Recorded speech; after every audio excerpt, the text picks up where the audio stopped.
রাত পোহালেই কলকাতায় ব্রিগেড সমাবেশ ডিওয়াইএফআই এর। আর এই সমাবেশে যোগদান দিতে শনিবার ডিওয়াইএফআই এর মেটেলি লোকাল কমিটির তরফে যাত্রা শুরু করা হলো।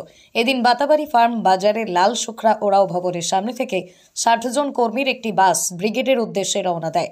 বকেয়া ১০০ দিনের কাজের টাকা প্রদান, আবাস যোজনার ঘর প্রদান, বেকার যুবক যুবতীদের কর্মসংস্থান, রাজ্য জুড়ে ঘটে যাওয়া নানান দুর্নীতির জবাব প্রদান করতে নানান দাবির ভিত্তিতে এই সমাবেশ করা হবে।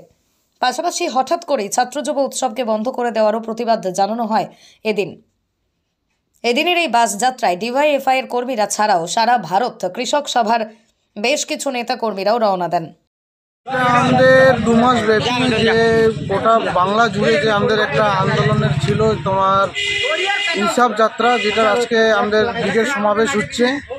এটার আমাদের মেন উদ্দেশ্য হচ্ছে যে বেকার যুবকদের ছাত্র যে হারে বাড়ছে আমাদের পশ্চিমবাংলায়, কারণ অপদার্থ যে সরকারের মানে যে বিচার, এর প্রতিবাদে আমরা আজকে সবাই ছাত্র যুব মেট্রিক ব্লক আমরা যাচ্ছি এই ব্রিগেড সমাবেশে টোটাল ৬০ জন প্রতিনিধি নিয়ে। এমনি কি বিষয় কি আমাদের দাবি হলো বেকারত্ব দূর করতে লাগবে, তাছাড়া রয়েছে আমাদের যে ছাত্র যে শিক্ষার যে অবস্থা, এর বিরুদ্ধে আমাদের লড়াই, এর জন্য আমরা যাচ্ছি। তাছাড়া ১০০ দিনের যে বকেয়া মজুরি ও আবাস যোজনার যে ঘর, এটা দেখো আমাদের গ্রাম বাংলার গরিব মেহনতি মানুষরা বঞ্চিত আছে।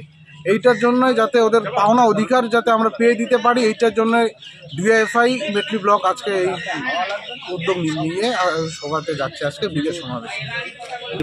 এইটা তো ঘোষণা হওয়ার পরেও এটা বাতিল হয়ে গেল, তো বুঝতেই পারছেন যে এইসব জিনিস এখন দিনকে দিন খামখেয়ালি হয়ে যাচ্ছে এই প্রশাসনের দ্বারা কোনো কাজ হচ্ছে না, বেকার যুবক যুবতী মেহনতি মানুষের অধিকারও পাচ্ছে না। এই জন্য আমাদের এই আজকে ব্রিগেড সমাবেশ আর ইনসাফ যাত্রা।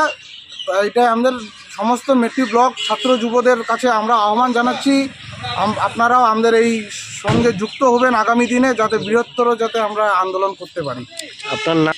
আমার নাম তুফান রায়। আপনি কোন পদে আছেন? জলপাইগুড়ি জেলা কমিটির একজন মেম্বার, ডিওয়াইএফআই।